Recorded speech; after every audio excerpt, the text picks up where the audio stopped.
Alright, hello everyone. It looks like we're going to get into this game here. It looks like it's going to be the first match of the semifinals in the Alienware tournament. We have Ant Famous versus, I believe it was Tennis Show. Yeah, it's Tennis Show. So this is going to be a best of 3 match for the semifinals, and if they do advance in this, the finals will be held on the 5th of May, so in 4 days. And I believe you can check the website at the alienwarearena.com/bracket/view, and you can check that out. You can check the time. You can check when it's going to be played exactly. And I don't know if we're going to be streaming that or not. I might be. I might not be. I don't know. But if it is from if Ant Famous makes it there, I'm almost positive they're going to be streaming it in some way, shape, or form. If they do lose this, they will be competing for the 3rd and 4th place match, which will be held, I believe, around the same time. So just check the website for that, and we'll figure that out after all this is done. And it looks like we're going to get into the picks and bans here. By the way, I'm Zyrene. Thanks for joining us. Thanks for coming back in here. And straight away, we have Blue Team banning out Singed and Misfortune. They don't want to deal with the Misfortune. Misfortune's very strong ADC, basically a walking ultimate. And aside from being a hyper carry, she doesn't fit into the hyper carry Vayne Twitch role. She fits more into the early game pressure, late game AoE carry. So she works really well with AoE comps. And they also banned out Singed and Shen. They don't want to deal with those top. And like I said, Rutledge has had to deal with a Shen the past 2 games. I think he's tired of that, and they're banning out Shen. Taking Thresh first pick. Very strong ADC. I mean, sorry, very strong support. I don't know why I said ADC. Very strong support. Probably top 2 right now between Thresh and Lulu. And on the purple team for Tennis Show, we have Cho'Gath, Lux, and Jarvan being banned. Jarvan, very standard ban. Cho'Gath, they banned out Rutledge's Cho'Gath, so he's going to have to play something else this game than what he's played the last 2 games. Also banning out the Lux. Not so sure about that one. I believe Don't Sweat might actually play a very strong Lux. Yes, he does. Plays Lux very commonly, very often apparently. So we're going to see a Zac and a Varus coming out here.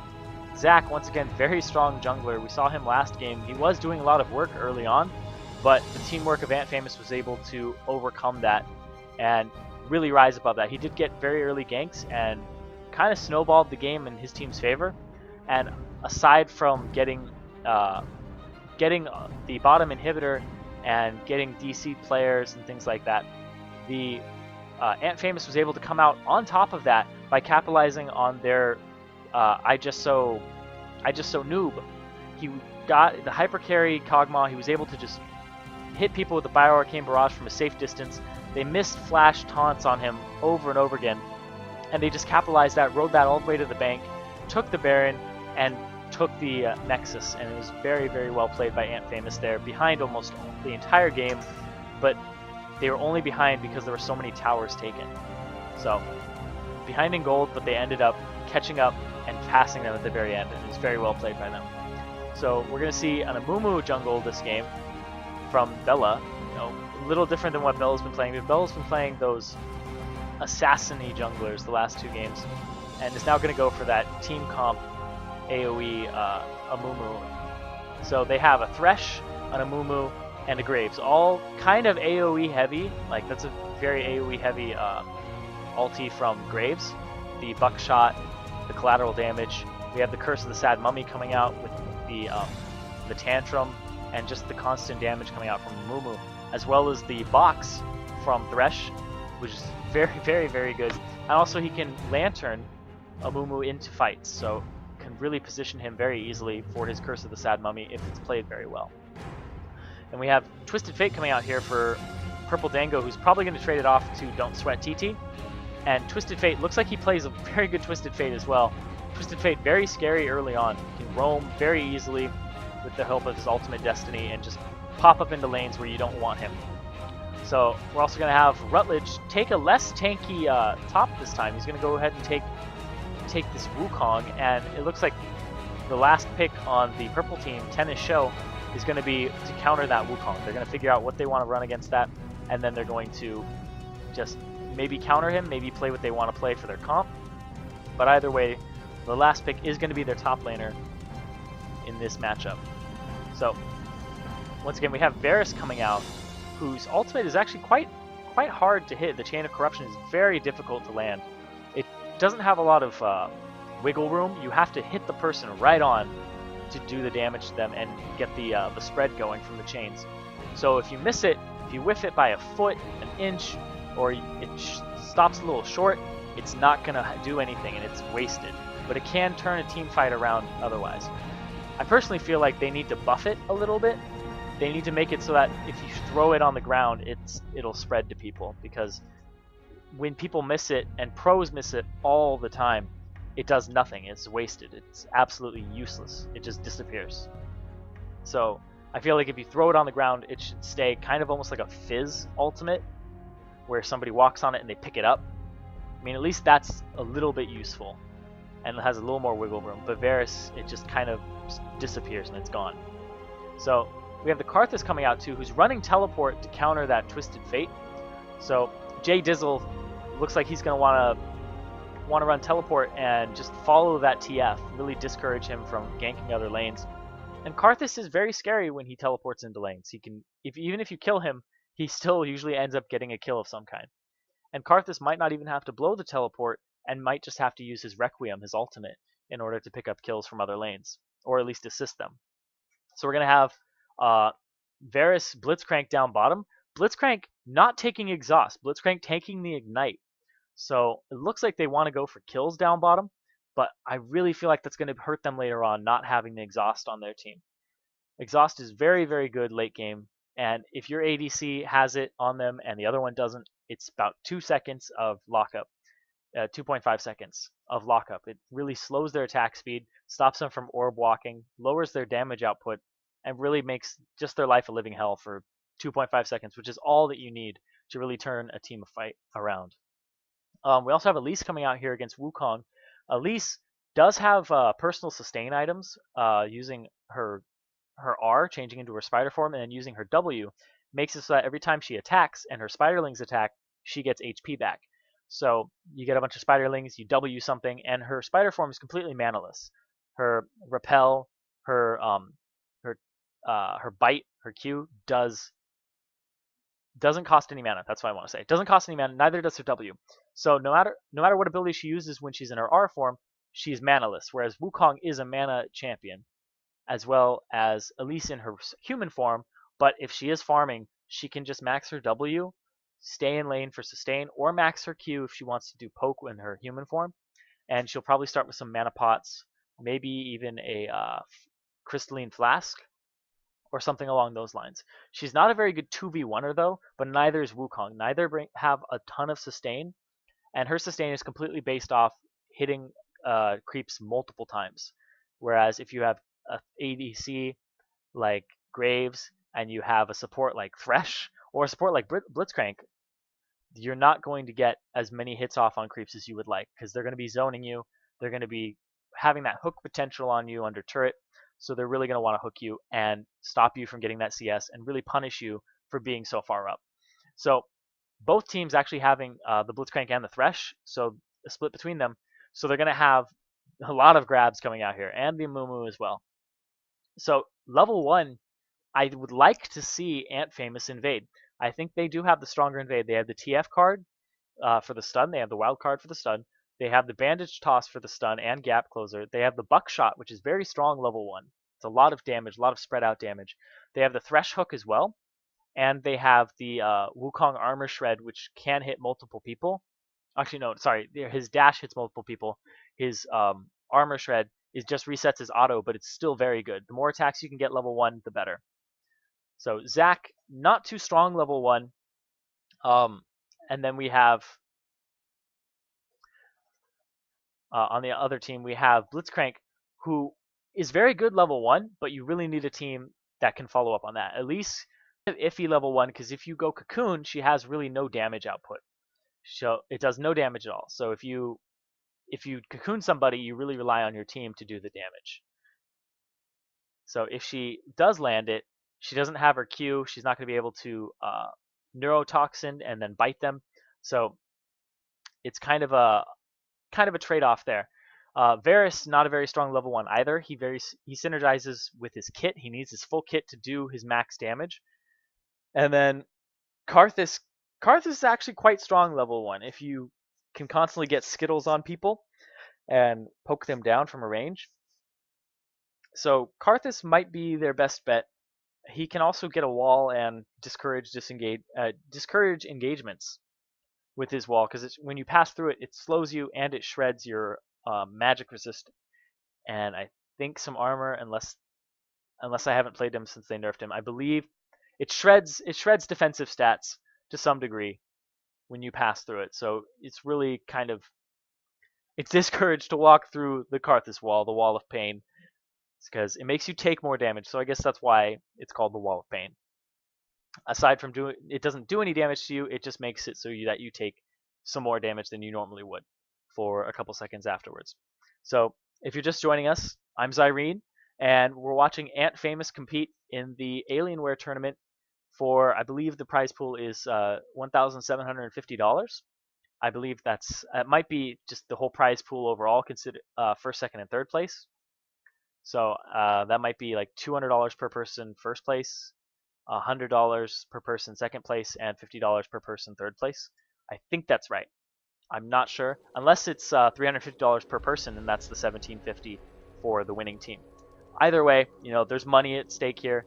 So, and we have a pause coming straight out at the beginning. And it looks like Rex Hasta just disconnected right after he connected. He did take a while to load into the game. His portrait wasn't there for a while.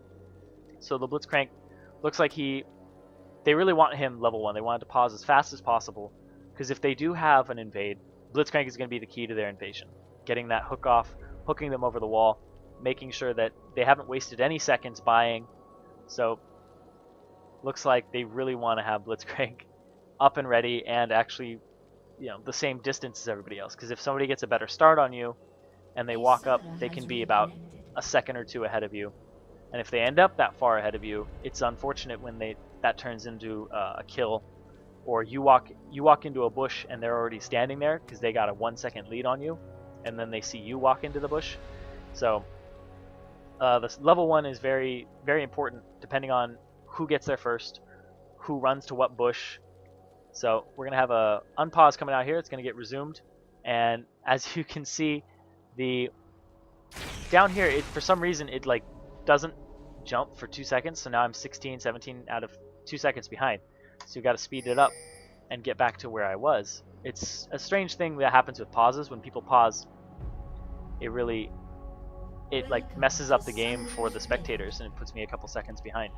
So it's something I noticed after a long time of spectating people's games, is that when they pause, you end up behind. And it's quite annoying when you're casting, because if you're duo casting with somebody and they're watching and the game was paused and they speed theirs back up and you're watching your own game, you end up 2 seconds behind them. So you end up shoutcasting or calling shots or plays, giving a play-by-play of something that happened 2 seconds ago. So that ends up being very unfortunate. So that's something I learned. So when a game is paused and you're spectating it, after it's paused, just be sure to hit J or bring it back up to live, or speed it up until it gets there. So it looks like purple team here, Tennis Show, looks like they want to stand in this bush. I don't know if I think they're going to go for a delayed invade. I don't know. No, they're just going to protect against an invade, because they do realize that Ant Famous does have the better invasion team currently. They have the better invasion team. They have a better level 1.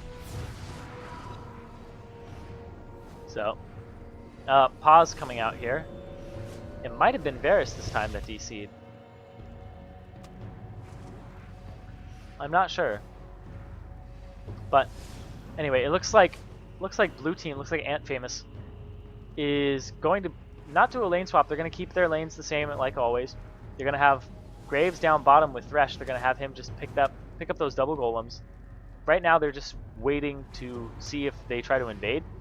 So if Tennis Show invaded, they would see it. So it looks like we're gonna have an unpause here. I'm not sure why. I have the chat hidden. So anyway, I guess it doesn't matter because it was resolved. So we're gonna have Rumas here starting on Wraiths, and I don't know if this Zac is going to start at his.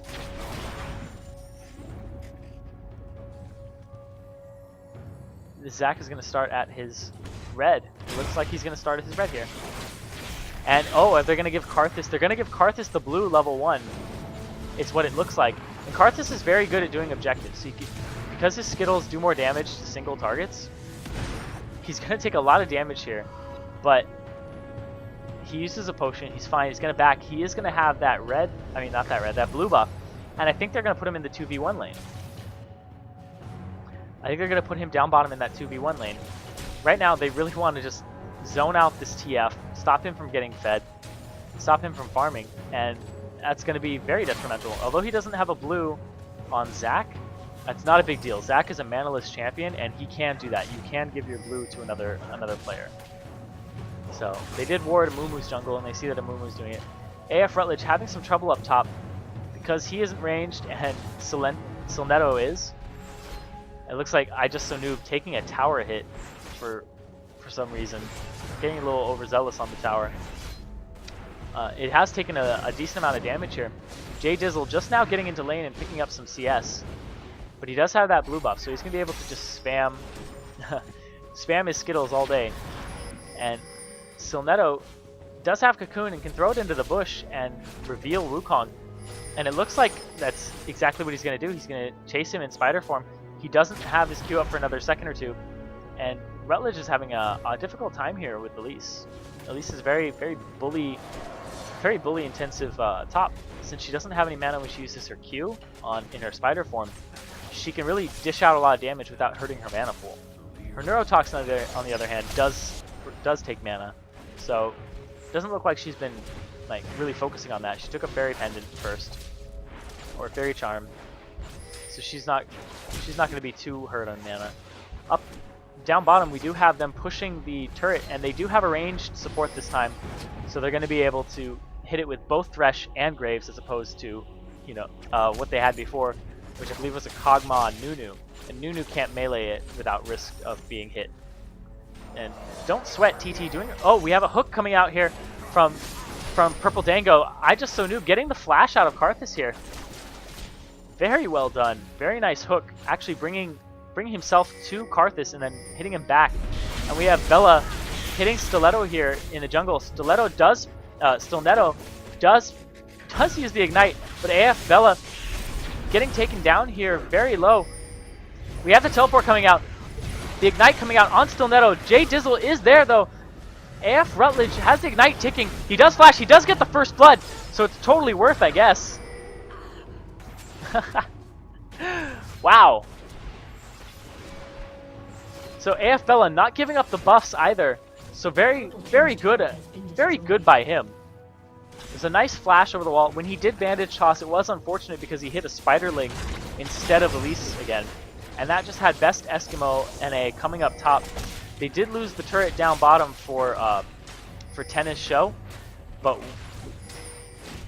Ant Famous is going to go ahead, get that turret and the first blood. They don't have as many assists, considering that the other team, Tennis Show, got 3 assists and 1 kill. They got first blood and 1 assist, but they did pick up the turret as well. Rex Hasta about half HP in a very delicate situation here because down bottom he's just left Jay Dizzle to farm against I Just So Noob. And they pinged Amumu coming around. They do seem to have vision on most players on Tennis Show. So aside from being 1.5k gold ahead, I think they're feeling pretty safe here. Graves, I Just So Noob, doing a lot of work, probably going to go back right here. Purple Dango getting the knockaway in the direction towards himself. Doesn't really land any hooks though, and it's very unfortunate because the Ignite came out from, I believe, Blitzcrank there onto Twisted Fate for the kill. There was a cleanse of the yellow card on Best Eskimo, so they do pick up 2 kills middle because Purple Dango got really aggressive with his flay. He used flay and flayed him towards Twisted Fate, but then he got hooked by Blitzcrank right under the tower. Took about 2 tower hits. Had to flash, but had an ignite ticking. I mean, no, did he? I don't know, but he died. He died He died because of the turret and the combination of Blitzcrank and Varus. So that's going to be 1 kill for Varus and 1 kill for Blitzcrank. And the gold has been, the gold lead has been kind of close to 300 gold now, as opposed to the 1.5k it was just a moment ago. We have no wards on Dragon, nothing like that. We just have J Dizzle farming pretty much against Graves at this point. J Dizzle not doing very well at all. He did pick up the tier. He did pick up a tier of the goddess, and he's going to try and charge that up by using Skittles over and over again by using his Lay Waste. So he's, I don't know why he's going for the mana build, but he is. He's going to go for that. He might turn it. He's probably going to turn it into an Archangel Staff eventually, and then get the shield. So maybe I don't 100% agree with it, but you know, maybe J Dizzle has something that I don't know. Maybe he's going to do that. But the real story here is how Graves is staying in CS with him. We have Destiny coming up top. AF Don't Sweat has his yellow card repelled by Silnetto. Silnetto having a very good reaction to that. And we have a hook coming out, but Silnetto does dodge it. There's going to be a lot of damage output onto this turret from Ant Famous. They're going to be able to hit it with their Wukong resets. They're going to be able to hit it with Thresh from a range. And Don't Sweat T is going to hit it as well. We have Bella trying to discourage this engagement. And we have AF Rutledge walking away with an Ignite on him. He does get hit one more time, and the Ignite ticks and he dies. This goes down just barely. We have Silnetto rappelling away to another creep. So we had Rumus jump in there with an elastic slingshot and just provide some disruption, but what really happened is Rutledge got taken out by the turret. It was very unfortunate. He did end up hitting somebody and then really pulling tower aggro there. We have Rumus jumping in there again. Not sure why. He does get popped, and he's down to 1, and he's going to get taken out here by AF Don't Sweat. We have the hook coming out here. Very nice Thresh pull. Very nice play right into a red card, and he gets taken out immediately by AF Don't Sweat. And the score is once again, they are once again 1,000 gold ahead. And doing very well here. Very nice hook from Purple Dango there. And we have Bella just sitting here trying to farm, trying to clear this wave. He does put down Curse of the Sad Mummy. AF Rutledge is there. He does spin to win right on him. He does get the movement speed increase. The red is slowing down Best Eskimo. He does get the jump, and he gets a kill for a double on Varus. And Ant Famous now 3k gold ahead in a matter of seconds by taking the top turret, and I believe 3 kills. No, 4 kills. 4 kills. It was very well played by them. And I Just So Noob just farming bottom by himself. He's only 1 level behind J Dizzle. He's doing a very good job in this matchup against the Karthus. He's poking him down. He has no answer for it, but Rumus comes from the side. Coming in, he does get the slow with his stretchy strike, but he is taking, I Just So Noob taking a lot of damage from J Dizzle. Middle getting poked down once again by the Thresh range, and the hook from Blitzcrank coming in, but not landing. And so it looks like I Just So Noob gonna back now, or they might set up for a dragon here. It looks like they do put down a pink ward, and they are gonna pick up this ward from Tennis Show. And Tennis Show gonna try to collapse on this. Their release is coming down. There is no hook. The hook missed from Purple Dango. They do pink ward the pink ward. And we have some wild cards coming out here. Rex looks like he's gonna want to try to hook over the wall. We do have the purple card coming out for some poke. Purple Dango running up. We have a Mumu coming in right over the wall. I don't know if he has Curse the Sad Mummy. Box comes down. We do have AF Don't Sweat throwing cards over. He does get a kill. Best Eskimo gets taken out by a yellow card. And we have Rutledge getting chased down here. He is going to get taken out by Elise Stiletto. And now we have AF Don't Sweat TT trying to get the yellow card out. He does get the yellow card right as the cocoon gets down. We have the bandage toss coming out. We have I Just So Noob trying to get the buckshot. He does get it. He saves out AF Bella. And then he saves him. Oh. Just Wow, wonderful, wonderful engagement there. And they come out, and then now they're 3.3k gold ahead. And I don't even know who got dragon there. I'm gonna have to check. So Karthus got the dragon there, and so that kind of prevented the gold from being further a larger gap than it is currently. It's now 4k gold, and if they didn't get that dragon, it would be somewhere around 5k gold. And that's just about a giant's belt on each person. It's just so much in the way of gold and itemization. If they actually do back and capitalize on this, they'll be in a very good situation, considering they have 0 towers down and Tennis Show has 3 down. So they're in a position to push. They're ahead, and they need to capitalize on this. And because their Karthus, as a solo laner, doesn't really have solo lane experience.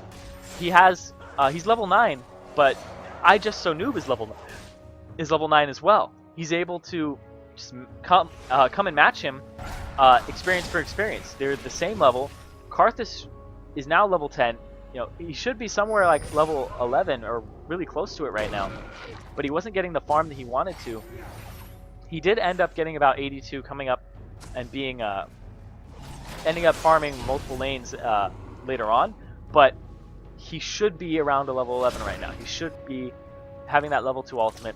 And we have Silnetto here getting the cocoon right on Don't Sweat TT, getting a full combo on him. He is going to probably take him out here, and he does get a kill on him with a full combo there, using a cocoon from his human form right into a volatile spiderling, a neurotoxin, swapping into spider form, and using his bite.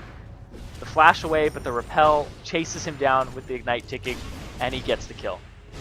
I Just So Noob fighting this J Dizzle, and there's nobody around to help J Dizzle. And there are 3 members of Tennis Show middle taking this turret down very easily. They're just going to pick it up by walking up and hitting it. And I Just So Noob has pushed that bottom lane pretty far. It looks like Blitzcrank and Zach want to try and cut him off, or at least go to the blue. So, we're going to have him stretchy strike right over the wall, get some of that CS over there. And they're pinging blue. Looks like they want to give it to Karthus once again. Zach not in desperate need of blue at all. He is a manaless champion, like I had said earlier. So he can hand that blue off very early, like he did level 1. And which is very team comp based. When you're handing off the blue level 1 to somebody, you need a manaless jungler. You need Shyvana, who kind of fell off, but that's why Zach is really back in the scene. So you can hand off that blue level 1 and really give your laner that advantage he wants. So Karthus has his tier. His tier is more than halfway charged, and he does go for the Rod of Ages first for that lane sustain and that pickup. It looks like they're going to get a stun on Silnetto. They get the hook on him too. He is going to repel, but there aren't any rates for him to repel too.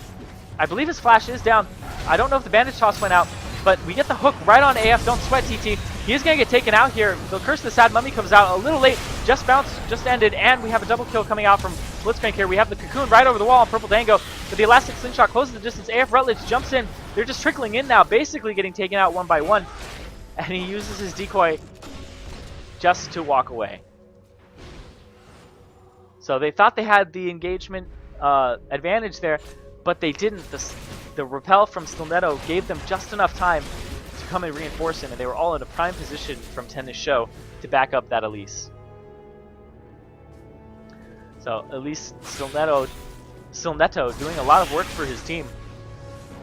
He isn't super farmed, but he's more farmed than Wukong is, and Elise is a very easy, not easy character to play, but very fun character to play and very strong. Scales very well. You can build tanky halfway into the game, and none of your damage drops off. You can still full combo AP carries, AD carries. I don't play top, but I can play Elise top, and that's when you know a champion's good. It's when you don't play the role, but you can play that champion there, no problem. It's just like Olaf Season 2. I could play Olaf top. I can't top, but I play Olaf top. And now Season 3, I can't top, but I play Elise top. It's just the full combo just synergizes so well within itself, and you can just, as we saw earlier, just destroy somebody, and they have no chance of escape. If they flash, you repel. And she's so strong. And her cooldowns are relatively low too on her Q, and she has 2 Qs. So her human form and her spider form, and her spider form closes distance as well, just a moderate amount of distance. So she's a very strong character, and she can build AP and moderately tanky, and she's perfectly fine because it's all percent HP damage aside from her volatile spiderling. So looks like we're just gonna have Karthus back. His ultimate has been getting him a decent amount of assists here, and he is now in the level 12. He is the same level as Graves. Graves, very scary, having lots of levels on him. He's 2 levels ahead of Varus. He's just been solo farming. He's just putting himself in that situation to be ahead, to be scary. He's ahead of TF as well in levels. So TF also not getting the solo lane experience that he really should be. And it looks like they're waiting for this dragon. The dragon has spawned, and they're picking up that ward there, that from Ant Famous. It looks like Best Eskimo NA from... Oh, looks like we have AF, don't sweat TT, getting almost full comboed by Elise there. We have the Karthus ulti coming out, but they do stop it with a play. The box comes out too. We have the ultimate from Varus coming out. We have Silnetto onto him. We have the AF Rutledge spinning in there, almost killing. He does, but oh, I Just So Noob is standing right on. He does see the Zac bobbles, and he's going to get them, and it looks like it's going to be an ace. Oh, he comes right back up and then right into a yellow card for a stun and gets the ace. And it's very well played there by Ant Famous. It's a very nice disengage there at the beginning, and they spread out perfectly. And I Just So Noob, you know, I've been watching him these last couple of games, is really the backbone of this team. He's really always in a prime position to not die and keep himself alive while doing the maximum amount of damage that he can. He has very nice placement as an ADC. As his Kog'Maw, no escapes, has to keep that distance. His Vayne was very nice too. And seeing his Graves, you know, you could just think this guy could play anything. And he's doing a fantastic job. And Thresh, at the same time, putting down boxes, stopping that ultimate from Karthus, which was kind of a strange ultimate to throw down. I don't know if they were just encouraging them to engage, but the Karthus ultimate was a very strange choice to just stand there and cast it right in the range of a Mumu and Thresh. He was trying to pick up Twisted Fate, who did ultimately end up alive at the end of the fight. So Elise trying to full combo Twisted Fate, but flashed over the wall, probably a little prematurely. I think Elise was in a good position to continue pursuing Twisted Fate, but I think she let it slip through her hands, and it ultimately cost them the fight at the end because Twisted Fate was able to come back and poke with cards the entire time. So, very well placed. We did have Rutledge jump in there with his ultimate and just spun on them with his Cyclone, so he was able to just knock up 3 members of the team. I believe Karthus did go down there and just kept his lay waste up. So, but then I Just So Noob just came across and he was like, I don't care that you're using lay waste, I'm just gonna go kill everybody. So he's very well played. He picked up Best Eskimo NA, and I believe he also picked up I believe he picked up 3 kills there, or 2 kills, 3 or 2. But either way, it was very well played on his part, very well played on the part of Ant Famous. Even though at the beginning of that engagement, they were looking like it was going to be a bad time for them. So, very, very nice on their part. The Karthus ultimate probably was the turning point when he decided to ulti right in the middle of everybody while still alive. So, we have I Just So Noob down bot. He doesn't care anymore. He has more than enough damage and attack speed to take on a Karthus 1v1. And I think he says, I see everybody, and I see Karthus, and they aren't coming to help Karthus. So I'm going to stay in this bush. And he's going to get a full combo here. He's going to hit him 1-2. He gets collateral damage, and he gets a kill onto Jay Dizzle. And now they're in danger here because their bottom turret can be taken out quite easily now. Their bottom tier 2 turret. And it doesn't look like they're moving to respond to it just yet because they are pushing middle as well. So the card's hitting Silnetto. And we have Bella here waiting for an engagement, but I think Bella actually doesn't want to engage. I think he just wants to stop them from coming over to the bottom lane because I think I Just So Noob is going to take that turret, no problem, and just add another turret, chalk up another turret to the list. And there it is. He's just going to keep pushing. If Karthus comes to fight him, Karthus can't fight him. Karthus can't beat. Well, Karthus can fight him, but he'll lose. Karthus cannot beat I Just So Noob currently. J Dizzle can't do it. And Graves is going to stay in that bush again. And if J Dizzle doesn't check it with a Skittle, AF Bella taking some damage down here. Doesn't have a lot of HP yet. Hitting just about 1.9k HP on Jade. Sorry, not Jade Dizzle. On her. And we have I Just So Noob once again doing the same thing. Running up to J Dizzle and trying to get the buckshot. Doesn't. Silnetto getting the volatile spiraling. He wants to dodge the cocoon. He does dodge the cocoon just barely. Silnetto getting a lot of damage on I Just So Noob. I Just So Noob barriering, but Silnetto goes up and he gets taken out by the Zac Elastic Slingshot. We do have the Chain of Corruption coming out on Don't Sweat TT. He is going to get taken out by the Flash from the Blitzcrank. And that is a 2-for-0 exchange in the favor of Tennis Show.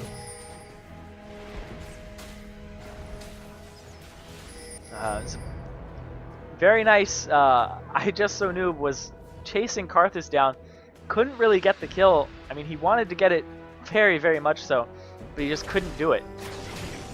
And then Silnetto, the very scary Elise in this game, who really knows how to combo her moves. Elise is only countered by...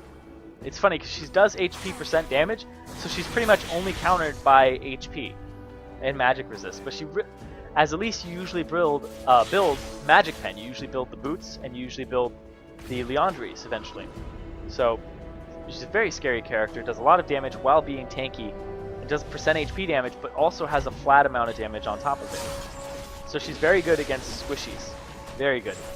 And she has a lot of distance closers,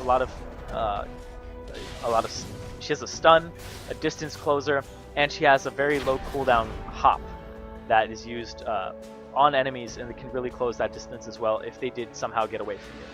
So she's a very good character, has a nice flow to her as well. So as we can see, the gold is only 5k difference now, but Ant Famous is still in the lead. They are 4 turrets to 1. They're 1 kill ahead, but their CS is a little lackluster on all characters except for I Just So Noob. I Just So Noob is carrying this game for the most part.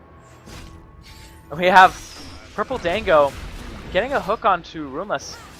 Silnetto really wants to get onto... Oh, we have a hook coming out from AF Rutledge, and he says, you know what, I want to spin in here, so he does spin. There's a kill coming across. We have the Curse of the Sad Mummy coming down too. We have Zac trying to get out of there using Let's Bounce and getting a stun off here from Silnetto. But AF gets a nice... Don't Sweat gets a nice card onto the Varus there, and I Just So Noob picks up the globules from Zac. Don't Sweat TT trying to run up there. We get the hook from Bella. Silnetto can take Bella out, basically got the hook, but had no backup there. And I Just So Noob having the ADC up is going to be able to take down this turret. Using the smoke screen to stop him from seeing and trying to walk through there. So it looks like they're going to want to take out this inhibitor as well, and then back off from that. With Silnetto getting some poke in there, doesn't have the mana to use a cocoon right now. So very well played by Ant Famous there. They were a little behind, but the nice cocoon from Rutledge put them in a very good situation, because Bella then did stack her Curse of the Sad Mummy on top. So we're gonna have them take out the dragon here, even though they are being pursued. So I Just So Noob needs to dodge. Just dodged a little too early. Gets a kill on the Blitzcrank though, but does get shut down by the Karthus. Was looking to dodge the hook, but dodged a little too early and ended up getting hooked, but did get a kill out of it, but was ultimately shut down. So, you know, it's unfortunate, but at least he took somebody down with him. It looks like they want to push this turret down, but they aren't going to be able to do that because they're both melee characters. And melee isn't that great against turrets. Melee is only good if you have multiple hits, like a Renekton, or Wukong's decent as well. But at the same time, you put yourself at risk to being poked by the enemy team or being engaged on, and then you can't attack them for a couple seconds because you're running away. So we have Rumus here picking up the red buff from his team side. Gonna be able to just walk around with that. Looks like he wants to. They do see him with that ward. They do have some Baron coverage here. We might see a Baron dance starting pretty soon. It looks like Jay Jizzle's going to go ahead and clear out the bottom and push that, because bottom inhibitor is probably one of the best inhibitors to have down, because it is the furthest from Baron. So it means that somebody from their team has to go and be furthest away from Baron as possible. So it's going to be Karthus, because he does have the teleport. So if they do attempt to do a Baron, he's going to have to teleport in. So we have them. We have Ant Famous pushing in the middle lane, getting as much CS as they can. We do have I Just So Noob still rocking the CS at 245, about 50 ahead of the next highest person. Really doing a lot of work here. Level 17. He's ahead of everybody on the purple team. He's ahead of everybody. He's got more levels than Zach, more levels than Karthus. Zach looks like he wants to Elastic Slingshot in. He does, right onto a hook from Purple Dango. We have the stun coming out too, and just a little bit of poke from the wild cards as well. And Volatile Spiderling coming around, basically zigzagging across, going straight for Purple Dango. Very tricky Spiderling there. That was quite cute. Jay Jizzle getting the vision onto Bella with the Skittle. So it looks like Zach opted to go for the magic resist here, even though the magic dealers on the blue team on Ant Famous are probably the least scary people. Wukong's pretty scary, and so is Graves. Graves is extremely scary, the ADs. Whereas TF is only level 14. He's 3 levels behind Karthus, same level as a Mumu and Varus. So we have the Chain of Corruption coming out for Purple Dango. Purple Dango puts down a box, his last ditch effort before he dies. AF Relish spinning with a Cyclone on them, getting lots of damage on them. We have the collateral damage coming across. We have a lot of them very low. Curse the Sad Mummy comes out, does take down Blitzcrank. We do have TF throwing cards across, getting a double kill. They are fighting right on top of Karthus' body, and we have nice Zonia's coming out and stopping the kill onto TF there from the Karthus ultimate. Just So Noob chasing down everybody else, getting those last few kills. They are going to be able to take down this turret. And I Just So Noob being 11-2, and every game his KDA has been incredible. Like right now he's sitting at a 10 KDA, which is for those of you who don't know, that's pretty good. Most people average 4 point something, and if you're good, a good KDA is like 4.9, like per game. But he's been averaging pretty consistently about a 10. So that's really good. And his CS is really high.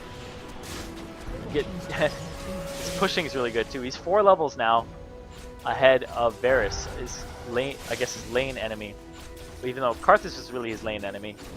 So he's level 18, 4 levels ahead of Varus, 1 level ahead of both Karthus and Elise. So he's very ahead.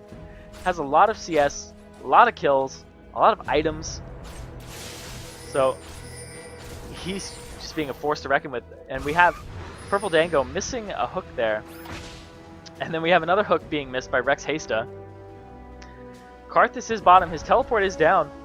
I don't know if they... Yeah, they do know that his teleport's down because he did teleport top right in front of everybody last fight. He teleported onto the tower. They do throw down a ward in there.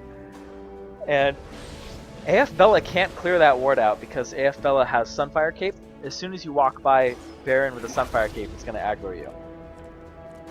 So they keep throwing out spells to try and stop Purple Dango from clearing this ward, but he's going to get it anyway.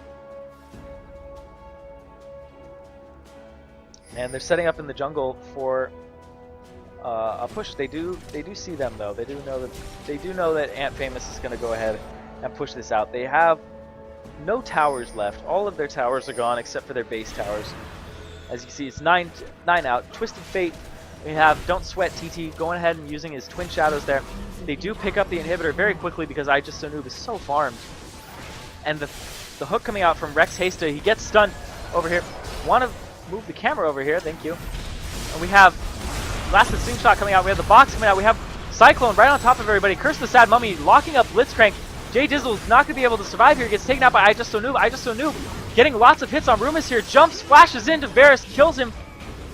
Trying to catch up to that, Zach can't. Really wants to help Stilnetto get in, and he can't. So Don't Sweat finally taking out Stilnetto. It looks like it's going to be GG here, and that's going to be Ant Famous picking up Game 1 in a best of 3 in the semifinals of this Alienware tournament. And that puts them up 1-0 against Tennis Show.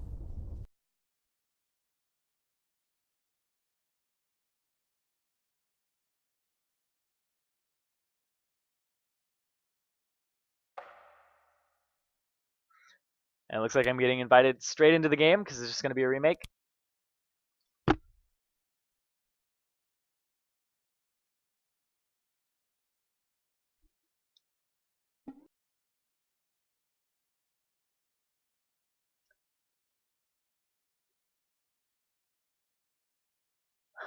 So I'm taking this moment to just check out chat really quick.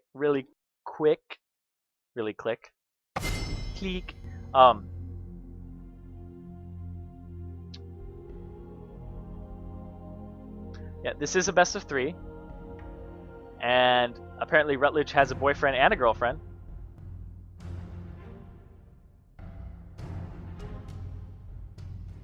Oh, you're his girlfriend's bro, okay.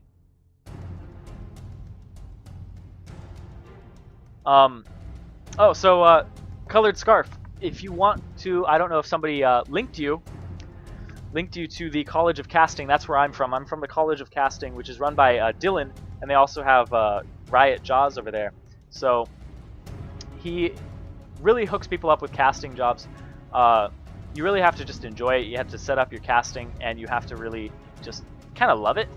So, you know, if you want to give it a try, give it a shot.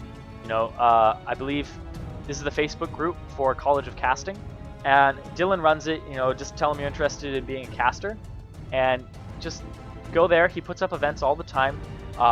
He actually lives over in Georgia, I believe. He goes to Georgia Tech, and I go to University of California, Irvine. So we're actually a national group at this point with about 150 members, 180 members, and there's no age requirement to work for casting at all. We just like to keep it a little more professional. There are casters who, you know, drop an F-bomb all the time and stuff like that, like Cody and people like that who make YouTube things, or if you see like Cholera Ninja or something like that.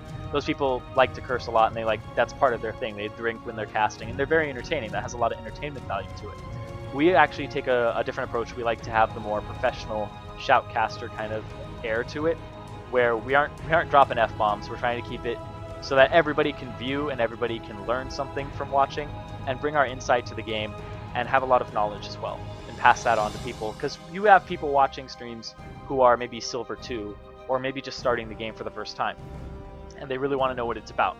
So that's something that we like to encourage, and like to you know, say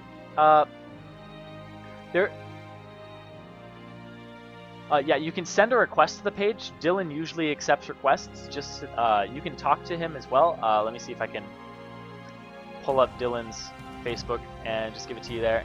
So yeah, if you want to talk to him directly, you can. There isn't a PC requirement for casting. Yeah, there isn't a PC requirement for casting at all. I just started streaming. Usually I'm a duo caster, and I have the other person cast, and I will do other person streaming. I don't have my own Twitch channel, although I'm fully capable of. I just don't do it. I like to go on other people's things and just kind of be a guest. You know, I like to jump onto other people's channels. I don't really like to manage my own. So there isn't a PC requirement. You don't even have to be able to stream, because most of the time we're doing duo casts, and somebody else is usually capable of streaming. Like if you were to cast with me, I would stream and you could cast alongside me. And we would just be on Skype or raid call or whatever we want to use. So being a caster, the way to get into it is you just have to know things about the game. You want to just, you know, find opportunities. Look wherever there's tournaments. People always want casters. And, you know, basically casting, you won't get it right the first time. Nobody gets it right the first time. There's little intricacies about it. Duo casting's difficult, solo casting's difficult, and it's all trial and error. You can't really learn how to cast unless you do it. There's nothing where you're going to sit down and be like, okay, this makes a good caster. You need to do it. You need to figure out what works. You also need to figure out things about yourself. You need to figure out how many times you say if you can talk for a long time, if you have a lot of filler words like saying like a lot or as or such as and stuff like that. So if you keep saying things like that, people sometimes find that annoying, some don't. Sometimes you say a lot. So it's things like that. Energy, keeping the energy up is really important. So, you know, I'm talking about that a lot. So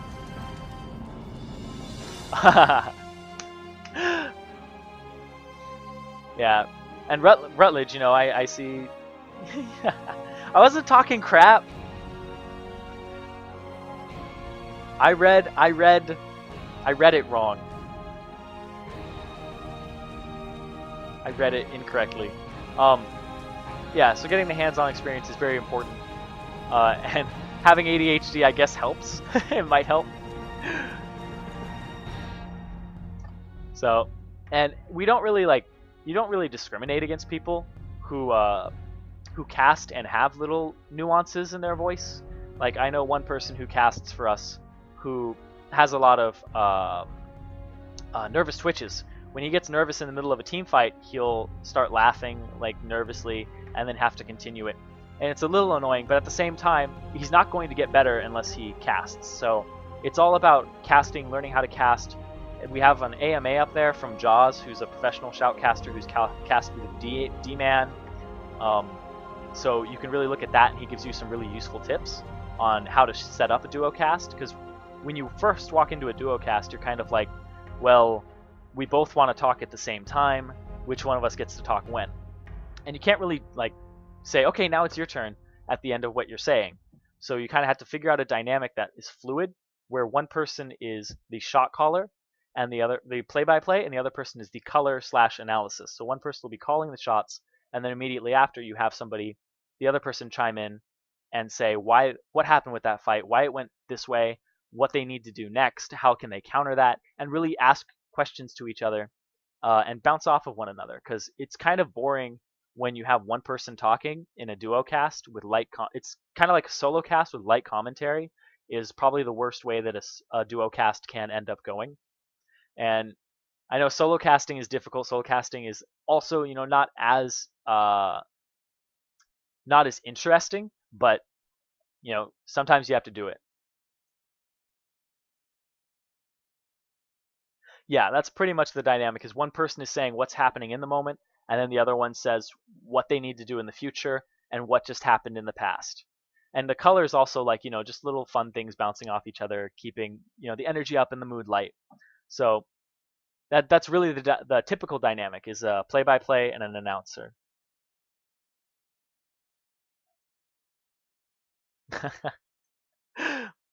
Well, I think it's YOU''RE, but you know what? That works too. So I'm gonna, you know, stop talking about casting right now. I'm gonna get back to casting. So, you know, and Rutledge should really get back to playing the game. All right. So on purple team this time, they swapped sides. We're gonna have Ant Famous on the purple team against Tennis Show. Oh, is it Tennis Shorts? Because on on the thing it just picks up on the website it just says they're Tennis Show. So I guess they're Tennis Shorts.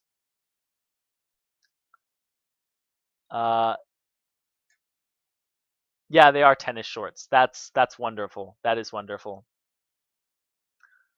Yeah. Okay. So they are tennis shorts.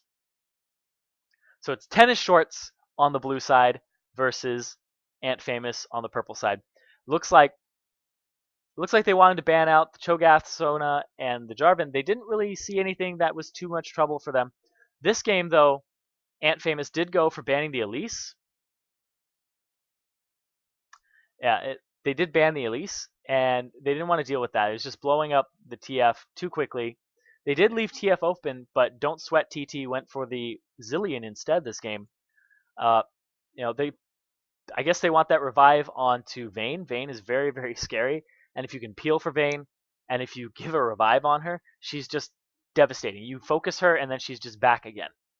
So having a hyper carry like Vayne, and then having a support mid laner or top laner that has a support ultimate, and when I say support ultimate, I mean Kayle, Divine Intervention, Yorick ultimate, or Shen ultimate, or Zilean ultimate. One of those ultimates that really provide a lot of support for a single target is really good for Vayne, Kog'Maw, Twitch, things like hyper carries like that. So the Zilean ultimate most likely going to be used on Vayne a lot, and we're gonna see on the opposite team, we're gonna see the Tristana getting the Yorick ulti most of the time. Blue team has a really good team actually coming out here. They have Volibear, very heavy engage, very, very tanky later on, and very, very kind of hard to kill, and just all around annoying. Probably one of the best junglers right now. Then they have Malphite up top, who is going to be going up against Rumble, which isn't a very favorable matchup for Malphite, but it goes either way. You know, they both have shields. They both kind of poke each other down, but Malphite's shield is on a much longer cooldown than Rumble's, and Malphite benefits from building armor, not magic resist. So he won't be as useful as he would be if he was going against somebody who, per se, let's say, was a auto attacker, since he does slow attack speed with his E. And so we're going to get into the game right here.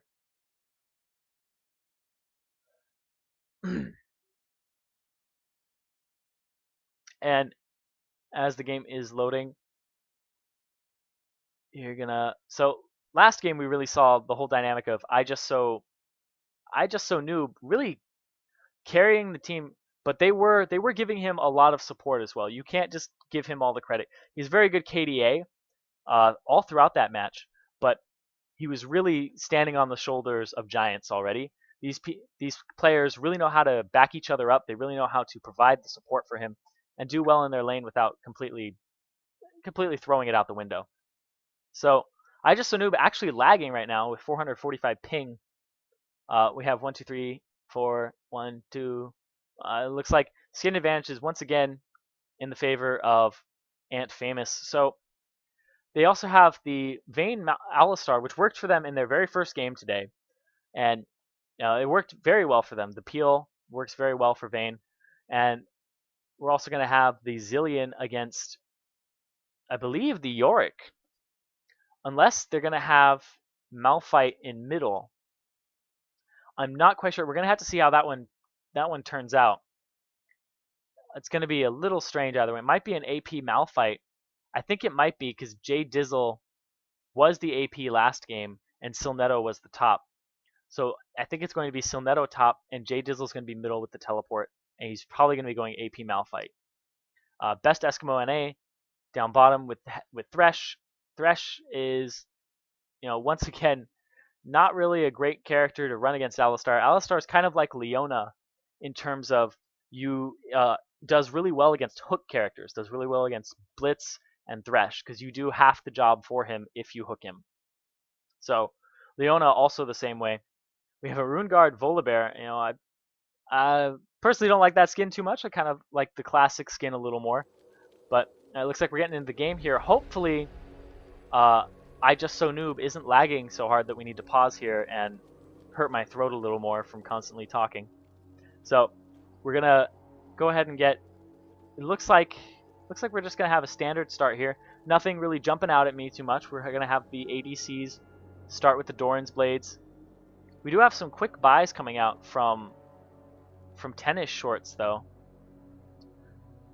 And it does look like Jay Dizzle is going to be in the middle, and he's bringing a crystalline flask and a ward with him. So Don't Sweat TT gonna walk up with Purple Dango into this bush. It looks like they want to stop not a lot of invasions coming out in these games that I've been seeing. A lot of invasion defense, just setting up the ward and really not going for that. So although Ant Famous doesn't have the better level 1 team, in my opinion, they do have Zillion Bombs, which are scary, but he doesn't have Rewind currently. So Rewind is really what gets your Zillion Bombs going, really makes them, allows you to double bomb and really increase your damage output. So it looks like I Just So Noob and Purple Dango actually going to do a lane swap here. Because they are purple side, the double golems are on the top, which means it's actually quite advantageous to swap the lanes. So, because you don't want to go into a lane down bottom where you are in a 2v2 and they are ahead of you level 1. So what they're going to do is they're just going to swap it up. They're going to give the double golems up top to Vayne, I Just So Noob, and Purple Dango. And the rest of the team's going to help AF Bella with this blue buff and the wolves. So, looks like Yorick and Jay Dizzle going to help Volibear start blue. And then Yorick's going to go up top. Yorick actually a decent 2v1er. Rumble's good too. Rumble has the shield. He doesn't have anything that sustains him aside from that shield. So, his wave clear is good. He can keep things off of turret. And so they do see that Vayne and Alistar are top, and they aren't going to do anything about it just yet. They're just going to have Volibear walk his route. They aren't going to go ahead and gank them or apply any pressure. But Silnetto, decent enough player to probably play this 2v1 and play it well. So, you know, this 2v1, let's see why they did it. I think Rutledge probably trying to prove something here. You know, if he plays this really well, maybe afterwards he'll have a boyfriend and a girlfriend. Maybe he'll just be that hot. Because, I mean, anyone who can 2v1, you know, hats off to them. That's a different skill that you can't really learn in solo queue. And you have to hone it in a different way. You have to force those 2v1s yourself, like he's doing right now. Using a Flame Spitter across these minions, clearing those waves. You know, I believe they do, you know, the turret did get hit a little, actually a little bit more than top turret. Probably because Tristana does have a, didn't actually get anything to rapid fire yet, hasn't put a level into that, so he can clear things better, or at least attack faster and get that turret down quicker. But Yorick is kind of scary. They do have Rutledge taking a lot of damage here from the explosive shot. Clearing those waves, just trying to get these things away from his turret. And Rumble is doing a little bit better than the top lane. So Rumble at 10, Yorick at 8. Don't sweat. Really making this this Malphite sweat though, making Jay Dizzle sweat. He's at half HP. And Silnetto really actually going to be quite healthy here. We have Vi down bottom, coming in right on to Best Eskimo NA. He's gonna have to back off though because Rex Haste is getting him rather low. And that puts Rutledge in a very good situation. If you can start pushing this turret and start getting damage onto it and damage off of your turret, then it's very good. It's very good. Like I said earlier, I believe a game or two ago, when you swap lanes, it's all about who does more damage to the turrets and who gets it down first. So if they're pushed up this far, if Rutledge is pushed up this far, Best Eskimo and Rex Hasta aren't doing any damage. And don't sweat, TT. Gets engaged on here, and the first blood comes out to Rumus, and I'm going to back up there. And I think what happened was, yeah, Volibear came from an unwarded side, probably blows his Q to get in. Don't sweat. Used his speed up on himself, but he wasn't able to get away because the flash from Volibear came out, and he did get a bite. He did get a frenzy, and he got the kill on him. So nothing else too exciting coming out after that. Looks like top turret is less than half HP, whereas bottom turret, like I said, there was no damage coming out on it because they were pushed so far back. And Best Eskimo NA really wants to catch up here. Oh, the hook coming across, but not hitting where he wants to. Rumus coming in, gets hit back by I Just So Noob. Silnetto getting the slowdown. Purple Dango hitting him into the wall, getting that little extra temporary disable. And when you're in a 2v1 situation like that, ganking the So I just wanted to look at that skin. Ganking for the solo laner is very good. As long as you can delay the taking of the tower, and your bottom lane can start taking that tower, then you'll be fine. If your ADC can take the bottom tower, or whichever lane you've swapped to, and you go into that, and your jungler goes up into the lane that is solo, it's a very good situation for you. Like, as you can see, Volibear wanting to hang out somewhere around here. He did get a good gank middle. He did blow Zillion's flash. Malphite does have his ultimate, but Zillion does not yet. Zillion almost 6, trying to get there. Volibear, it looks like they ping top for Ant Famous. They want to get this turret down. There is a teleport coming out here. They did get a slowdown on Purple Dango. He does flash, but there is an ignite on him. He is in the bush, so he's taking a smaller route, or a longer route, and he gets ultimated by Jay Dizzle there, but gets picked up by Silnetto. So they are once again taking pressure off of this top turret. But at the same time, we have AF Bella coming in with her fists and smashing that middle turret. Vi is a really good turret taker because her excessive force just resets her attack timer and actually works very well. We have the ultimate coming out for AF Rutledge, but that is probably one of the strangest ultimates I've ever seen. He was probably smart casting it and not smart casting it very well.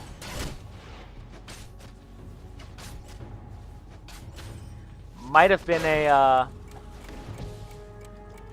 I don't know if it's smart cast or dumb cast, but either way, it was very interesting to see. I think he probably wanted to lay it straight down Rex Hasta. Probably would have been a little better for him. We have Vi coming down bottom. Bella does have her ultimate up. So it looks like she's just going to sit in this bush. There is no ward there. Rutledge doesn't have his ultimate. It looks like they really want to get this top turret down. It looks like they're going to get it in a couple seconds here. Rumus about half HP. They do get it. And Rumus wants to run up here, but I don't know if he's in a situation to do so. We have Best Eskimo taking out Rutledge down bottom, but AF Bella trying to get Rex Hasta here. Almost. Oh, back up and see that really quick. They were half HP. Rutledge goes in, does take a tower hit because he gets hooked, but he gets hit and knocked away. But right as AF Bella ultis in, right onto Rex Hasta, but doesn't get another excessive force onto Rex Hasta. He just walks away just barely with about 10 HP. So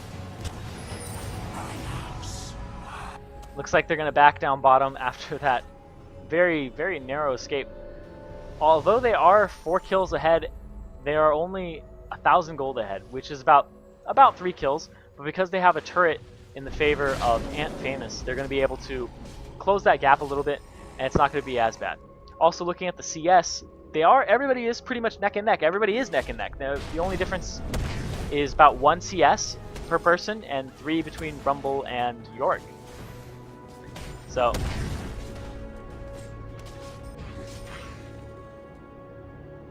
yeah, and like you're saying in chat, it is true. Once you do take the tower, you want to lane swap back.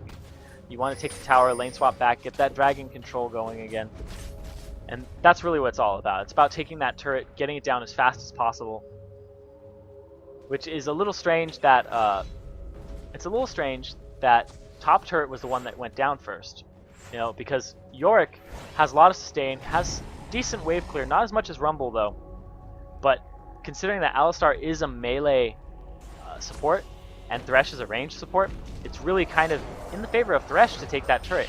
Volibear coming around down here. They don't have a ward there. He's going to be able to just queue in there. Rolling Thunder. He's going to get the flip and the slow. Purple Dango getting hooked.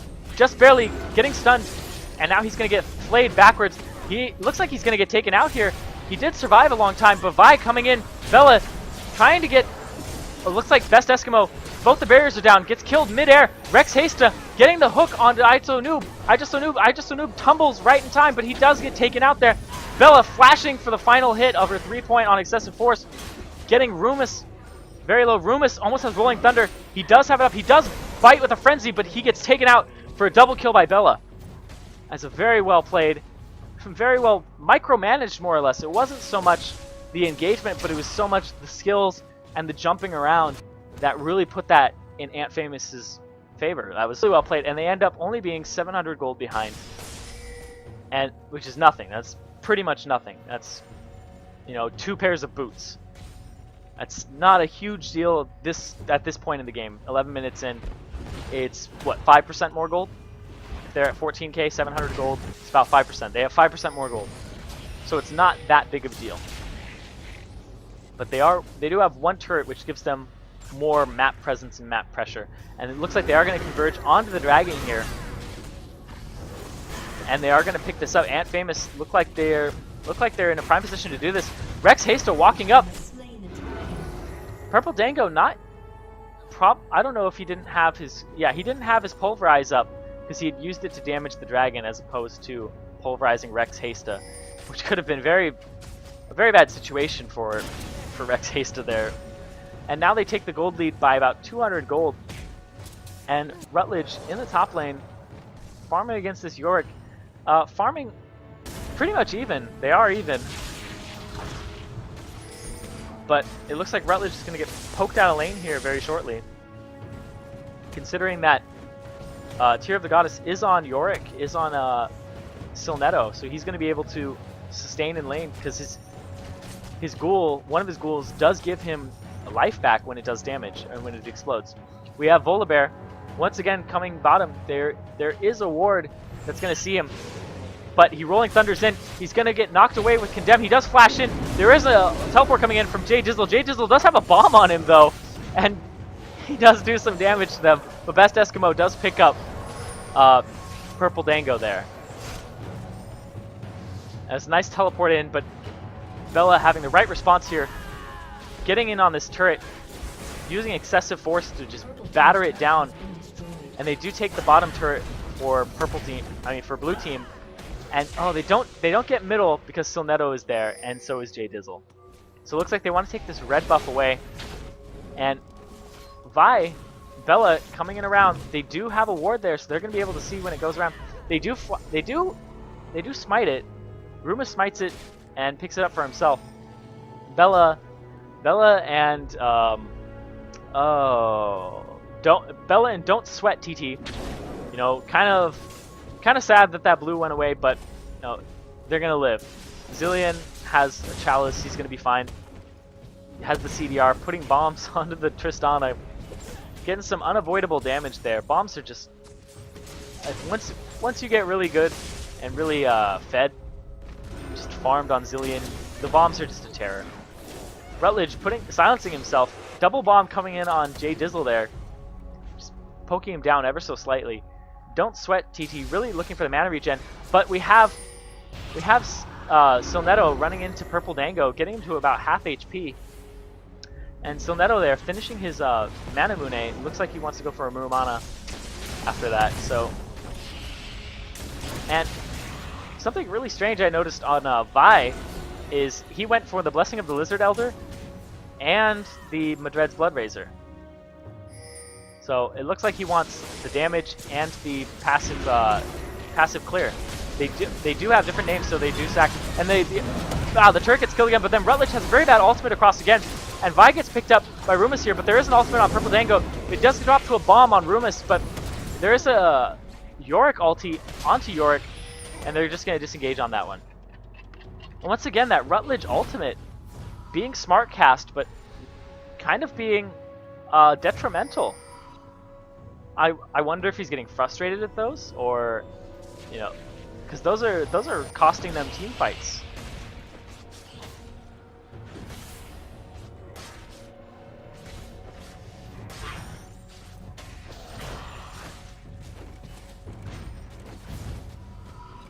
So looks like they're just going to go back to farming here. They are even in gold across the board, but there are more kills on the side of blue team, which is Tennis Shorts. Tennis Shorts G2? I have no idea. I'm just going to call him Tennis Shorts. So, Ant Famous just picking up the jungle, CSing a little better apparently because they are now 100 gold ahead, which is, you know, one or two creeps, 200 gold ahead. But that's just gonna close because Tennis Shorts was B during that time. So looks like they're gonna give Jay Dizzle they're gonna give Jay Dizzle the blue buff. They don't really have a lot of AP damage on the team of Tennis Shorts, whereas Zilean does provide a decent amount of AP damage. Malphite, on the other hand, has just built the Chalice, and looks like he might be building a Frozen Heart or an Iceborne Gauntlet next, which, you know, will give him some AP if he does build Iceborne Gauntlet. They did ward. They do want to look. It does look like they want to invade on this red, but there is a ward there to stop that invasion. And Rumus turning around onto Rutledge. Rutledge discouraging that, but don't sweat. Don't sweat, TT, putting a bomb onto Rumus. And they get some Hex Tech. I mean, not Hex Tech. Electro Harpoon. That's what I meant. And we have the ultimate coming out from AF Bella right onto Eskimo. Eskimo right on top of. He's gonna get the ulti from Yorick, but he also is very low. They are gonna kill the. They are gonna kill it, but AF still trying to get in there. Just barely getting in there. They take out 2 members with a bomb. There are no more bombs left, and they get 3 for 0, even though it could have been a 5 for 0. And just barely escaping with their lives. Rumus and Eskimo, best Eskimo in NA. Blue team's turret has been destroyed. Very well placed. They did go after the Tristana Ghost first, which is sometimes actually recommended by professional players to kill the Yorick Ghost first because it has less stats. And even if you killed the main person first, you will be taking the damage from them, and then they will just come back from the Yorick Ghost. So killing the Yorick Ghost first is easy, quick. It's less tanky than the actual person. You take it out and then you go for the actual person. And they did that, but Tristana was still far away. So they took out the clone, and then they just took out everybody else. There was nice bomb placement. Looked like Bella was going to get taken out there, but survived just barely. And yeah, they're going to pick up the dragon here on their way out. Ant Fame is doing a really good job of just keeping objective control. They're now 5k ahead of Tennis Shorts. And Volibear going to pass off, Rumus going to pass off the red to best Eskimo NA here. And we're going to have the farm just keeping up here. It looks like Bella wants to go for that Randuin's, which is a good choice. You want to keep that attack speed down. You want to keep the Volibear attack speed down. You want to keep the attack speed of Tristana down. And since Bella's probably going to be diving onto that Tristana most of the time, you want to get that slow off. You want to get the ultimate, and then you want to Randuin's. Keep her slowed, keep her attack speed slowed, and just apply the damage. We have I Just So Noob solo farming top. You know, something we see from him a lot. We have AF Bella getting tossed. The ultimate from Rutledge coming across. Very good ultimate this time. Rumus does have his passive coming across, but he does have Ignite on him. He's just barely. He does get taken out by Rutledge. Rutledge gets hit by. Well, we have the ultimate from Bella coming out here, but the ultimate also from Yorick coming across onto Rex Hasta. Stilnetto very low, but I just So Noob coming across. Once again, the Vayne just doing work here.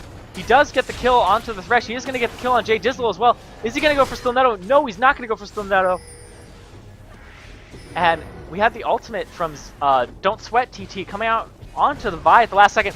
We have best Eskimo NA coming across, getting the ultimate onto Zilean there. Hitting him. Vayne isn't there. Vayne is still off to the side. They do take out best Eskimo NA.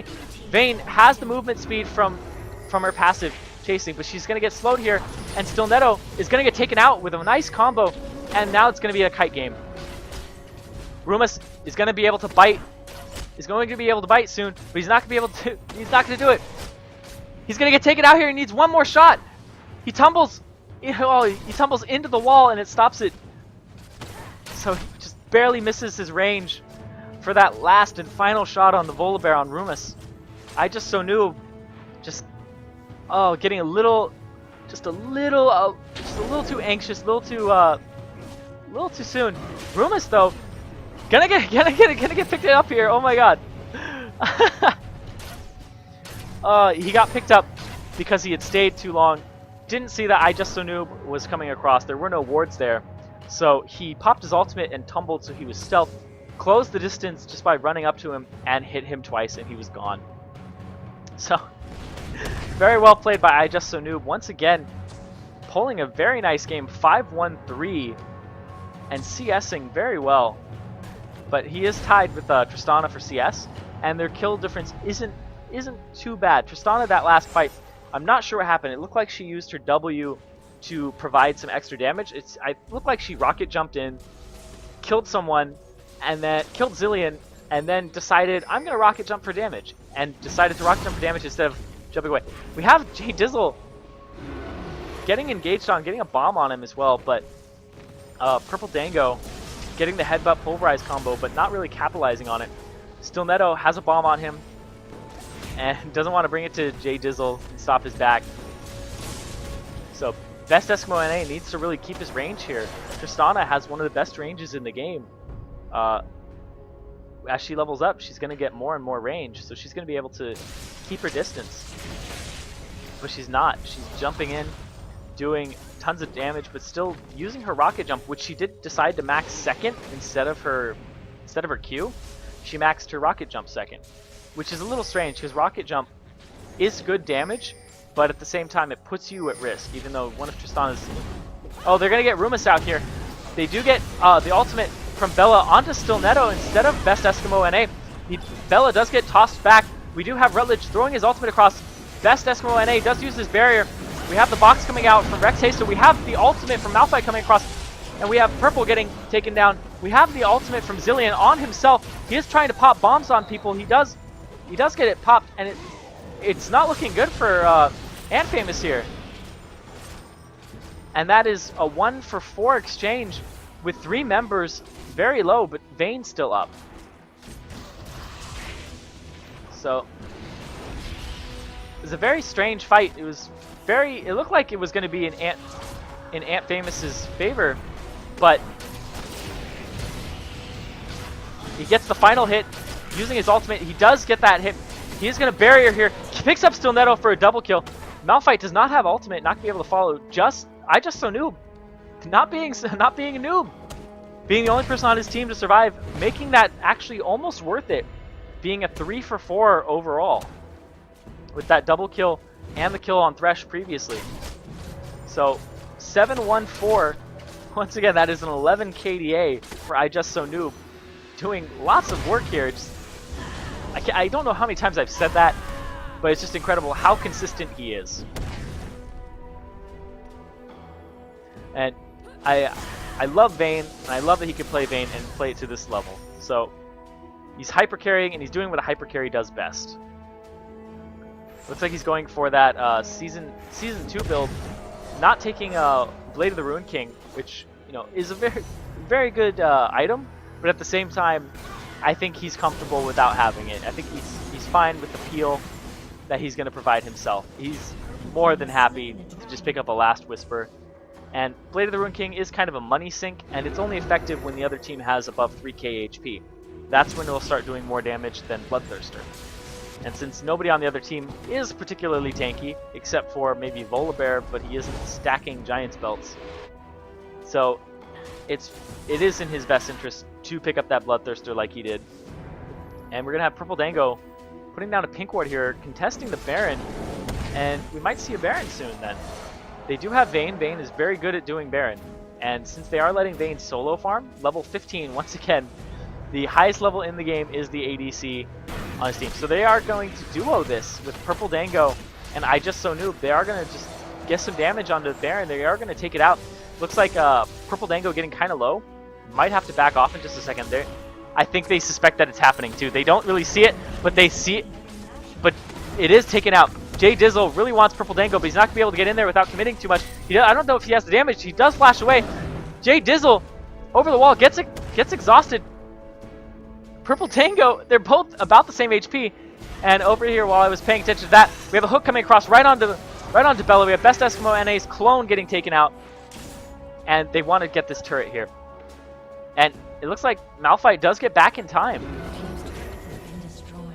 And they take out that turret in the middle with Rutledge and Bella. So doing a lot of work here, doing a lot of having a lot of map control really is what they're doing. They're pushing those turrets, they're getting those objectives. They just use only Vayne and Alistar to take the Baron.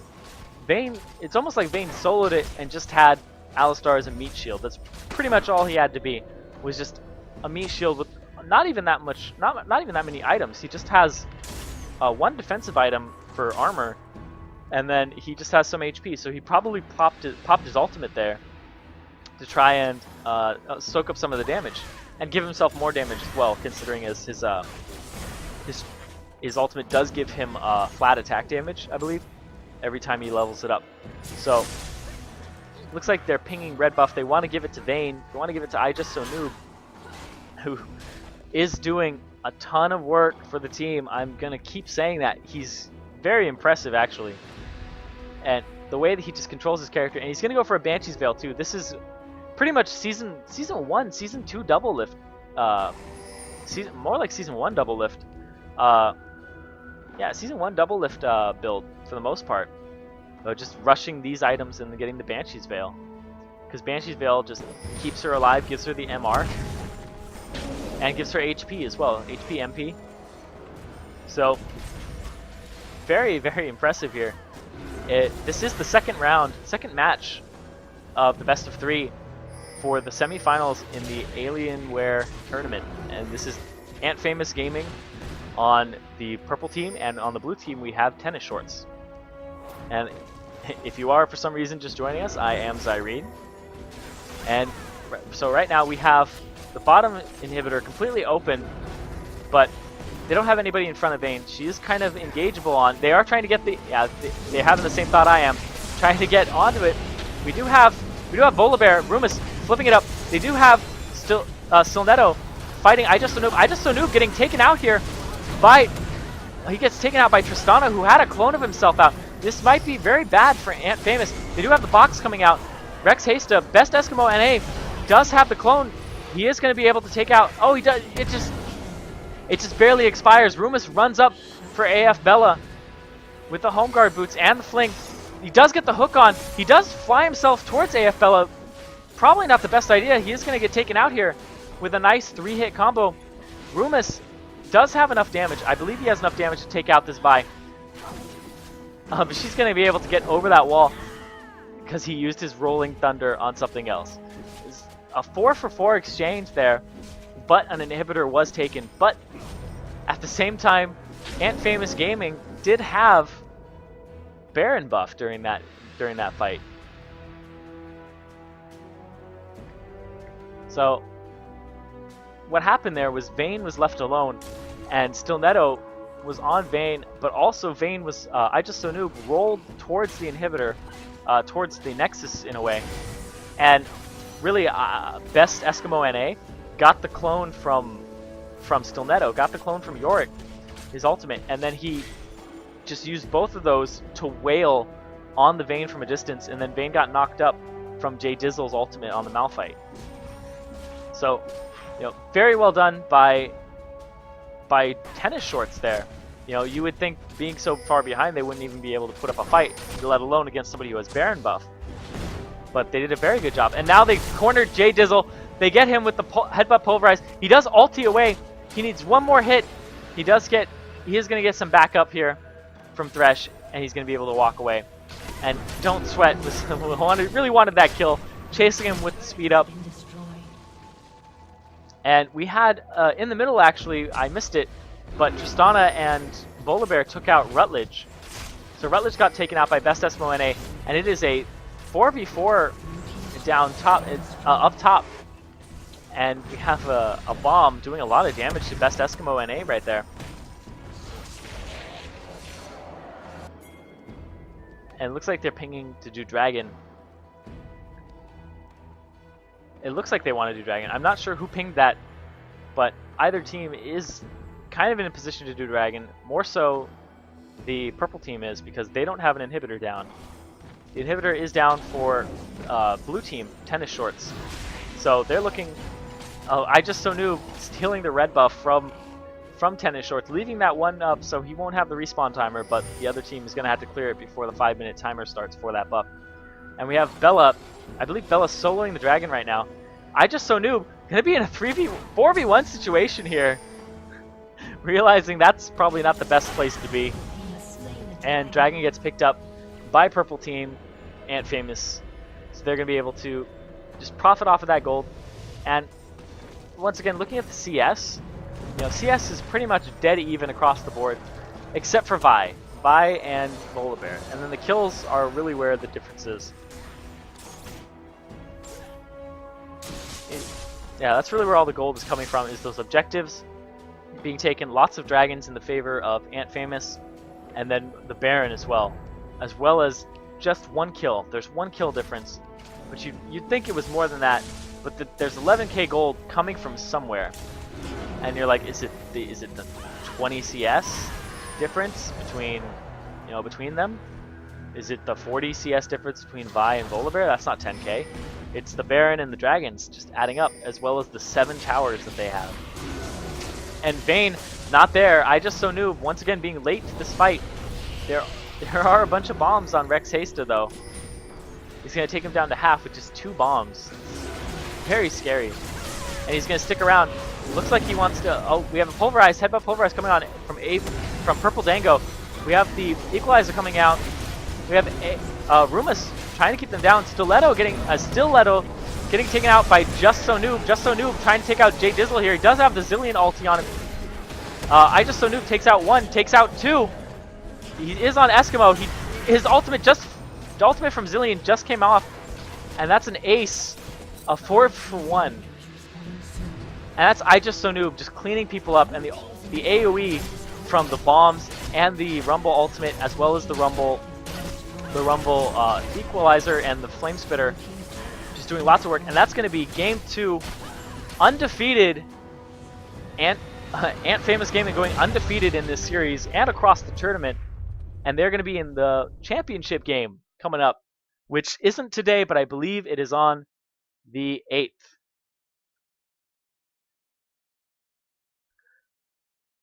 And so the brackets, I will be posting the brackets right now. You can check out on the brackets. It is listed where they will be, when it will be. So it looks like there will be a best of 3 finals on Summoner's Rift, and that will be on the 8th at 5:30 CDT. So that'll be, or 9:30 CDT. So that'll be 10:30 p.m. Eastern Daylight Time. And since that is on the 8th, that is a Wednesday.